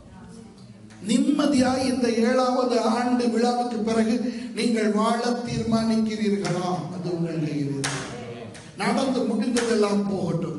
யாரெல்லாம் இந்த மாதிரியான காரணங்கள் நிமித்தம் ஊழியத்திலிருந்து இறங்கினீர்களோ, மறுபடியும் ஆண்டவரிடத்தில் சொல்லுங்கள், ஆண்டவரை என்னை மன்னித்துக் கொள்ளுங்கள், நான் என்னை சிலுவையில் அறைந்து கொண்டு நான் உங்களுக்காக நான் ஊழியத்தை செய்ய போகிறேன். நிறைய பேர் ஊழியத்தை விடுவதற்கு காரணமே இந்த பாராட்டும் நன்றியும் தான், தெரியுமா? அதிலே பிசாசு வெற்றி கொள்ளுகிறார். பிசாசுக்கு முடியாது உங்களை வேறு மதத்துக்கு கொண்டு போய் உட்கார வைக்க, பிசாசுக்கு முடியாது உங்களை கொண்டு போய் வேறு கோயில்களிலே உட்கார வைக்க. ஆனால் பிசாசுக்கு முடியும் உங்களுடைய இடத்திலேயே உங்களை செயலற்றவர்களாய் உட்கார வைக்க. புரியுதா? கடைசியாக லூக்கா 10வது அதிகாரத்திலே ஒரு சம்பவத்தை நான் உங்களுக்கு சொல்லிவிட்டு அப்புறம் 17வது வசனத்தை வாசிப்போம். சரியா? இயேசுவானவர் என்ன செய்கிறார்? 2 பேராக 70 பேரை அனுப்புகிறார். இப்போ அவர்கள் ஊழியம் செய்துவிட்டு வருகிறார்கள். வந்து என்ன சொல்லுகிறார்கள்? 17வது வசனத்தை பாருங்கள். லூக்கா 10வது அதிகாரம் 17வது வசனம். பின்பு அந்த 70 பேரும் சந்தோஷத்தோடு திரும்பி வந்து, ஆண்டவரே, உம்முடைய நாமத்தினாலே பிசாசுகளும் எங்களுக்கு கீழ்ப்படுகிறது என்றார்கள். வாவ், எவ்வளவு சந்தோஷம்! உம்முடைய நாமத்தினாலே பிசாசுகள் கூட எங்களுக்கு கீழ்ப்படுகிறது. உடனே இயேசு என்ன சொல்லுகிறார்? அவர்களை அவர் நோக்கி 18வது வசனம், சாத்தான் மின்னலை போல வானத்திலிருந்து விழுகிறதை கண்டேன். என்ன சொல்லுகிறார் இயேசு? இங்க பாருங்க, எல்லாரும் என்ன பாருங்க. யாருக்கு என்ன சொல்லுங்க? நீங்கள் யாரை துரத்தினீர்கள்? பிசாசு குட்டிகள். அப்படிதானே? நீங்க போயிட்டு அந்த அந்த அந்த முனியாமி, மாடசாமி, சிங்களுக்கு அந்த பேரையா, மகாசோனா, சீரியாக்கா, காணி, மாறி, இந்த மாதிரியா சுடுகாட்டு பேச்சு, பிசாசு, காத்து, கருப்பு, இதுகளை தான் நீ விரட்டிட்டு வந்த. இவங்களுக்கெல்லாம் ஒரு பெரிய ஆள் இருக்கான் தெரியுமா? சாத்தான். அவன் வானத்திலிருந்து மின்னலை போல விழுகிறதை நான் கண்டேன். என்னத்துக்கு சொல்றாரு தெரியுமா? யோ, பெரியவன் விழுகிறதை கண்டுட்டே நான் சும்மா இருக்கிறேன். சின்னதுகளை துரத்திட்டு வந்துட்டு ஓடிச்சுங்கிறியே, நிறுத்து. இப்ப விளங்குதா யாருக்கிட்ட இந்த பருப்பு வேகும்? புரியுதா உங்களுக்கு? இப்ப நான் உங்கள்கிட்ட சொல்றேன், உங்களுக்கு கற்பனை பண்ணி பார்த்துக் கொள்ளுங்கள். பெரிய அற்புதம் செய்கிற ஊழியக்காரர்கள் சில பேரை நீங்கள் கற்பனை செய்து கொள்ளுங்கள். இப்போ அதாவது அவர் கோட்டை எடுத்து அப்படி என்றால் அந்த பக்கத்தில் உள்ளவர்கள் எல்லாரும் விழுவார்களாம். விளங்குதா? நீ இப்படி செஞ்சா அண்டா சாகசம் அபுக்கா குசும் விழுந்துடுச்சு. இந்த பக்கம் எல்லாம் நீங்க யோசிச்சு பார்த்துக்கிறீங்க. அப்புறம் இப்பதான் ஃபேஸ்புக்ல எல்லாம் அந்த சின்ன சின்ன டிக்டாக்ல ஷார்ட்ஸ் காட்டுறாங்களே, அந்த வாக்கிங் ஸ்டிக் போட்டுட்டு இப்படி இப்படி இப்படி இப்படி நடந்துட்டு அப்புறம் நேரம் நடக்கிறாங்க. பாத்தீங்கன்னா எவ்வளவு விஷயங்கள் எல்லாம் காட்டுறாங்க. இவன் ஒருவனுக்காவது தண்ணீரில் நடக்க முடியுமா? சொல்லுங்க, தண்ணீர் நடக்கிறானா? நான் ஒரு சவால் விட்டேன். சிங்களத்தில் துபாயில் வச்சு ஒரு சவால் விட்டேன். நான் சொன்னேன், இந்த குறிப்பிட்ட ஆளுக்கு நான் ஒரு சவால் விடுறேன். ஷலோ என்ல வேகமா வேணும் ஓடி வந்து தாண்டும். ஏன்னா அவர் சொல்லியிருந்தா, இயேசு சொன்னாராம், இவர்கள் நான் செய்ததை விட அதிகமாய் செய்வார்கள். இயேசு கடலிலே நடந்தார். அப்ப இவன் என்ன செய்ய வேண்டும்? இவன் பசிபிக் கடலிலே நடக்க வேண்டும். அதாவது ஆஸ்திரேலியாவில சிட்னில கடல்ல இறங்கி லாஸ் ஏஞ்சலிஸ் வரைக்கும் நடக்கணும். ஏன்னா இயேசு செய்ததை விட அதிகமாய் செய்வது. புரியுதா? நான் அப்படி சொல்லவில்லை. நான் சொல்வது ஸ்விம்மிங் பூலிலே, அதுவும் டீப் எண்ட் வேணும், ஷலோ எண்டிலே இந்த பக்கம் வந்து அந்த பக்கத்துக்கு நடந்து காட்டு. இயேசு செஞ்சதை விட ரொம்ப சின்னது. அடுத்தது இயேசுவானவர் 5 அப்பங்களையும் 2 மீன்களையும் கொண்டு 5000 ஆண்களுக்கு, அப்புறம் அவங்க பெண்கள் பிள்ளைகள்லாம் இருந்தார்கள். நான் 5 அப்பம் 2 மீன் கொடுப்பேன், வெறும் 50 பேருக்கு கொடு. இப்படி எல்லாம் சவால் விட்டேன். இப்ப நான் உங்களிடத்தில் சொல்லுகிறேன், இயேசுவுக்கே வந்து இவர்கள் சொல்லுகிறார்கள், பிசாசுகளும் கீழ்ப்படுகிறது என்று சொல்றார்களோ. சாத்தானே மின்னலை போல விழுகிறதை கண்டு நான் பேசாமல் இருக்கிறேன். யாருக்காவது நான் இதை சொல்லி இருக்கிறேனா? உங்களுக்காவது நான் சொன்னேனா? இப்ப இயேசு என்ன தெரியுமா சொல்லுகிறார்? மறைமுகமாக சொல்லுகிறார், சாத்தான் மின்னலை போல விழுவதற்கு காரணமும் நான் தான். அவனை அங்கே இருந்து எட்டி உதைத்து தள்ளினதும் நான் தான். தள்ளினதும் நானே, பார்த்ததும் நானே. அந்த நானே இன்று வரை இதை பற்றி பீற்றிக் கொள்ளாமல் இருக்கிறேன். நீ ஏன் பீற்றிக் கொள்கிறாய் என்று கேட்கிறார். புரியுதா? அப்புறம் அவர் சொல்லுகிறார், இதை விட உங்களுக்கு வல்லமையை தரப்போகிறேன். பாருங்க, அடுத்த வசனத்தில் அவர் என்ன சொல்லுகிறார்? இதோ 19வது வசனம், சர்ப்பங்களையும் தேள்களையும் மிதிக்கவும் சத்ருவினுடைய சகல வல்லமையையும் மேற்கொள்ளவும் உங்களுக்கு அதிகாரம் கொடுக்கிறேன். ஒன்றும் உங்களை சேதப்படுத்தாது. ஆகிலும் ஆவிகள் உங்களுக்கு கீழ்ப்படுகிறதற்காக நீங்கள் சந்தோஷப்படாமல் உங்கள் நாமங்கள் பரலோகத்தில் எழுதியிருக்கிறதற்காக சந்தோஷப்படுகிறேன். இயேசு சொல்லுகிறார், பிசாசுகள் போகின்றன என்று நீ சந்தோஷப்படாதே. இப்போ நான் உங்களிடத்தில் கேட்கிறேன், இன்றைக்கு ஊழியம் செய்கிற அநேக ஊழியர்கள் தங்களை கர்த்தர் பயன்படுத்துகிற விதத்தை குறித்து பிரசித்தம் பண்ணி கொண்டு திரிகிறார்களா இல்லையா? பேய் திறக்கும் போது வீடியோ எடுக்கிறார், கேமராவுக்கு சொல்லியே வைக்கிறார்கள். யாராவது விழுந்தால் சுற்றி சுற்றி எடு, அந்த ஆங்கிள் எடு, இந்த ஆங்கிள் எடு, இந்த ஆங்கிள் எடு. நான் கவனிக்கிறேன், சில பேர் ஜெபிக்க முதல்ல கேமரா கணக்கா இருக்க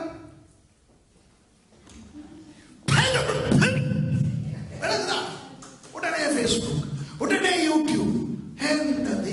இப்ப இந்த காலத்துல இது நடந்ததா?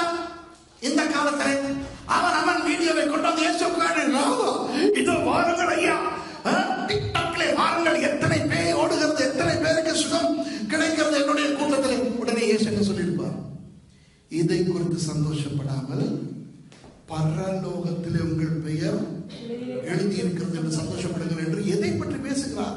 அந்த மத்தேயு 7 சொன்னாரே அதை பற்றி.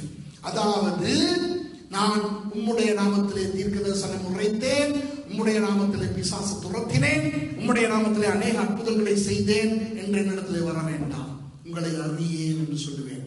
நல்ல கனி கொடாத மரம் எதுவோ அது வெட்டுண்டு போடப்படும். ஆகவே இன்றைக்கு ஆண்டவர் நமக்கு என்ன சொல்லுகிறார்? ஆண்டவர் சொல்லுகிறார், உங்கள் ஒவ்வொருவருக்கும் கனி கொடுக்கின்ற அழைப்பை கொடுத்திருக்கிறேன். அது பாடல் பாடுவதா, இசை வாசிப்பதா, சுவிசேஷம் அறிவிப்பதா, பிரசங்கிப்பதா, சபை நடத்துவதா, கற்றுக் கொடுப்பதா, அது உங்களுக்கு தெரியும். அந்த ஊழியத்தை தாழ்மையாய் செய்யுங்கள், கர்த்தர் பார்க்க செய்யுங்கள். அந்த ஊழியத்தினால் என்ன நன்மை நடக்கிறது, எவ்வளவு நன்மைகள் நடக்கிறது என்று நீங்கள் பார்க்க வேண்டாம். கனி கொடுத்து முடித்தவுடன் அதை பற்றி மறந்து விடுங்கள். புரியுதா? நிறைய பேருக்கு வாழ்க்கையில திருப்தி இல்லை. ஏன் தெரியுமா? 10 வருடங்கள் இந்த தெருவிலே நான் துண்டு பிரதி கொடுக்கிறேன், ஒருவரும் ரட்சிக்கப்படவில்லை. ஆமாவா இல்லையா? இப்படி ஒரு வேதனை வருதா இல்லையா? 10 வருடங்கள் இந்த தெருவிலே உள்ளவர்களுக்கு நான் துண்டு பிரதி கொடுத்தேன், ஆனால் ஒருவரும் ரட்சிக்கப்படவில்லை. அவர்கள் ரட்சிக்கப்படுவது கனியின் பலன். அது உங்களுக்கு தேவையில்லை. புரியுதா? நான் இந்த சின்ன பிள்ளைகளுக்கு கற்றுக் கொடுத்தேன் சண்டே ஸ்கூல். அந்த பிள்ளைகள் உருப்படவில்லை. அது உங்கள் பிரச்சனையா? டிஎல் மூடி என்ற ஒரு பெரிய ஒரு பிரசித்தமான ஊழியக்காரர் அந்த காலத்தில் இருந்தார். அந்த டிஎல் மூடியை உலகமே அறியும்.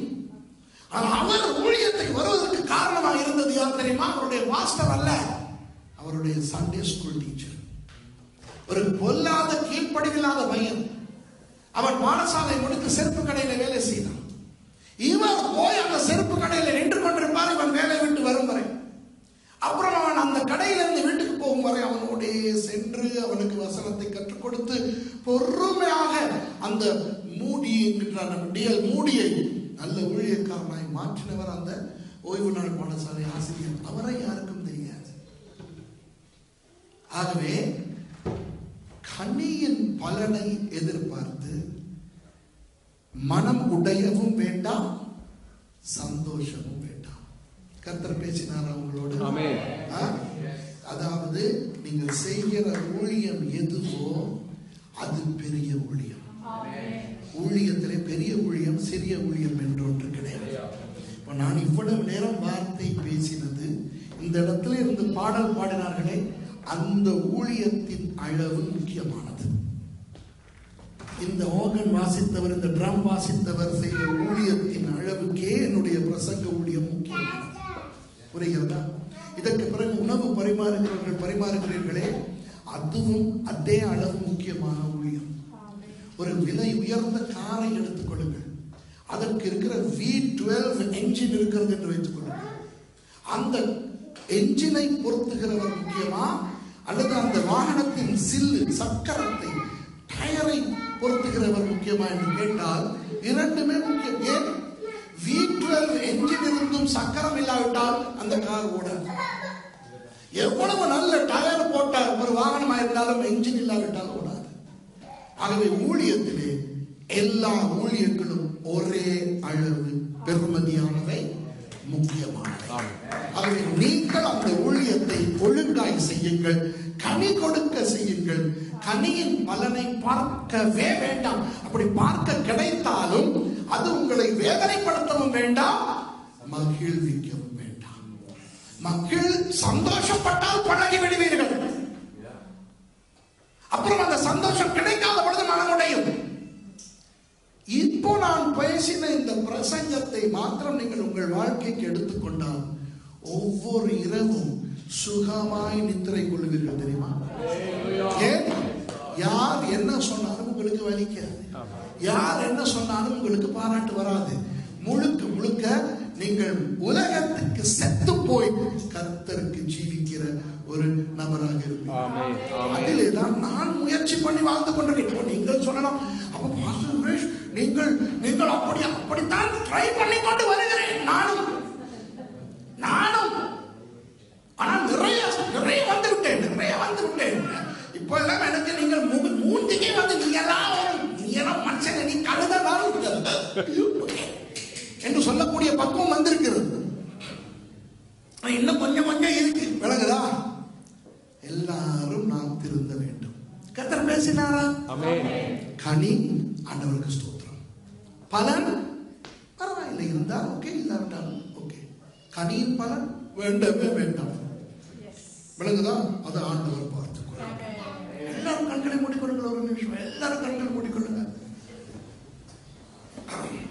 எத்தனை பேர் சொல்லுவீர்கள், பாஸ்டர் சுரேஷ், இந்த செய்தியை ஆவியானவர் எனக்கு தான் பேசினார், நான் ஆண்டவருக்கு முன்பாக என்னை மாற்றிக்கொள்ள விரும்புகிறேன், எனக்காக ஜெபிங்கள். டக்குனு கையை மேல தூக்கி